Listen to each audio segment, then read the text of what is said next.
Your spouse is a key success factor in your life. Don't be stupid. Don't make a mistake. Don't marry the wrong guy or the wrong girl. Rich and handsome, cool and all of that, that's rubbish. Because the most handsome guy today, slim and tall and elegant, feed him a little, you see.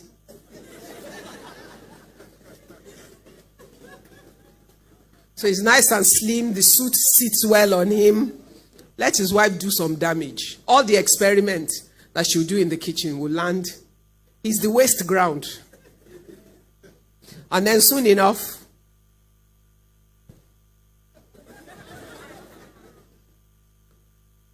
and he's getting into his 30s. You didn't think that you could ever go bald. All of a sudden, we're looking for a wig or toupee to put there.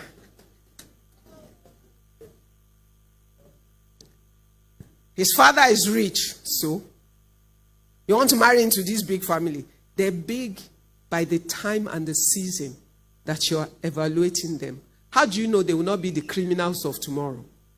Because by the time EFCC shows up or whatever is his equivalent at a stage, they become the family nobody wants to belong to.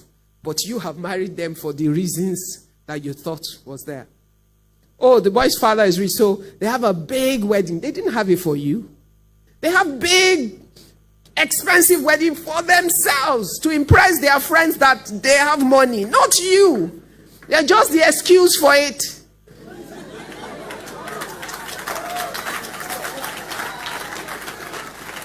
It's not for you. So they give you plenty of presents. Okay.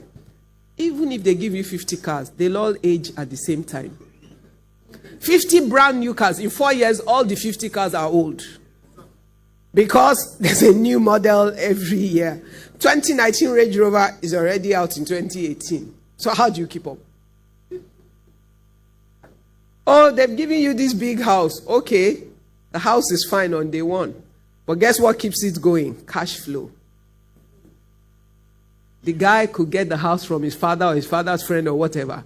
But if he can't generate his own cash flow to keep it running, you're going to suffer.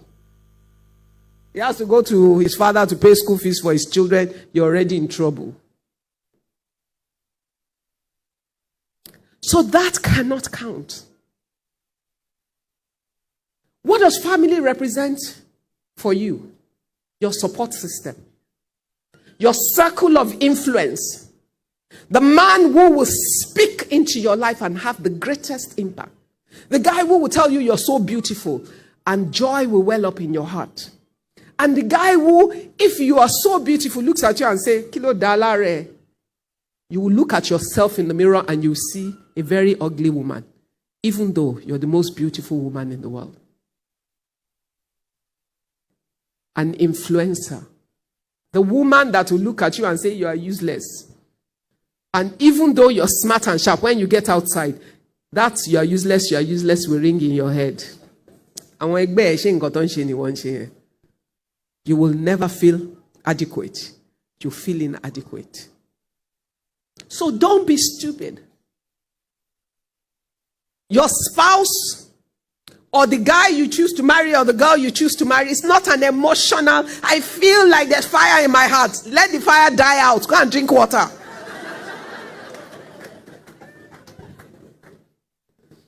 It is the most important decision of your life.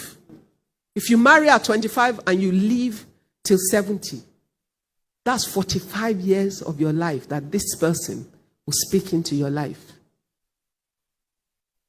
Affect it one way or the other. Build it or destroy it. See, somebody killed somebody last week. We don't know the story, but that was someone that seemed like her life was together. Now, one life destroyed, second life destroyed, 2 lives destroyed, and many lives impacted.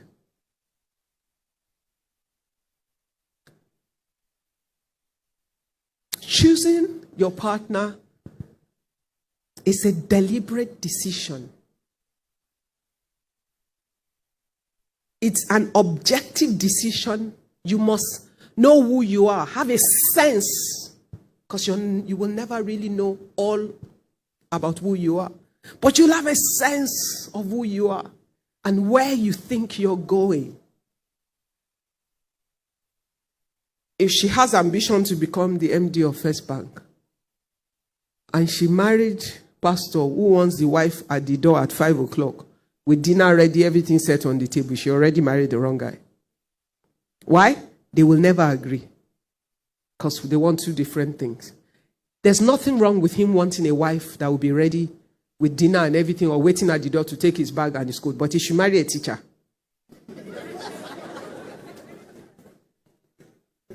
So that when school closes, maybe at 2 o'clock, and even teachers now, when school closes at 2, they go and do what? So I don't even know which one they will marry now.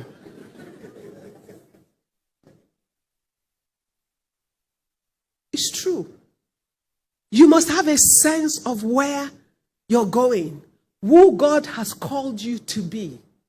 And no matter how attractive or good you think that guy is to you and all the packaging, just realize that there's fire on the mountain if you don't have enough wisdom to strategically consider the reality. Because guess what? If you marry the right guy, who is your encourager, your support, your strength, he might not have everything on day one. But who are you that knows tomorrow? Which one amongst you can tell where the guy sitting in front of you, where he will be in 2 years' time? God has not given it to you. You can have a sense,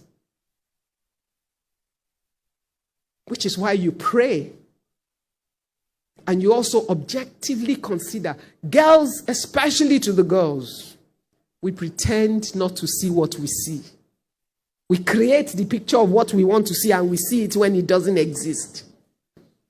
We think we're God because we can change this guy to become what we want him to be. How are you God?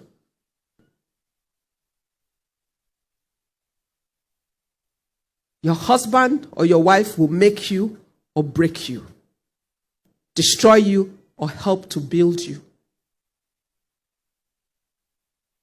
It's not an emotional decision. You pray until you're clear about God, but even as you do that, you must be honest about what you see.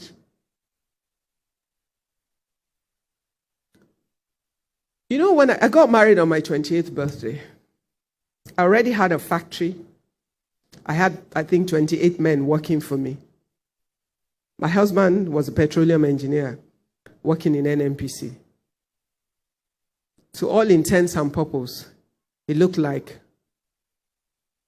I was successful and on my way to being more successful, and my husband was a civil servant working for government in a professional capacity. To some people, I was being silly marrying a guy like that. They felt that there's some big, rich guy that would fit me better. Better know yourself. Me, I know me.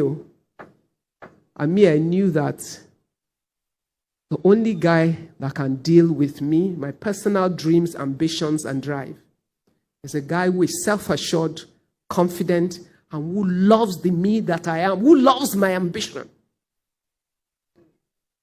and has no fears whatsoever of what he thinks I will be. So imagine me then. To me now, I've been married for 28 years to the same guy. But the me he married, that they thought was ambitious, driven, too smart for our own good, intimidate boys with my intelligence and all of that. How can he even add that to the me that I am now? But I knew he was the guy who could deal with me. So, I can tell you for sure, my husband can offend me, but he can never offend me. Why? I've forgiven him in advance. Because just for giving me the gift of love that allows me to be myself, that's the best gift he could ever give me.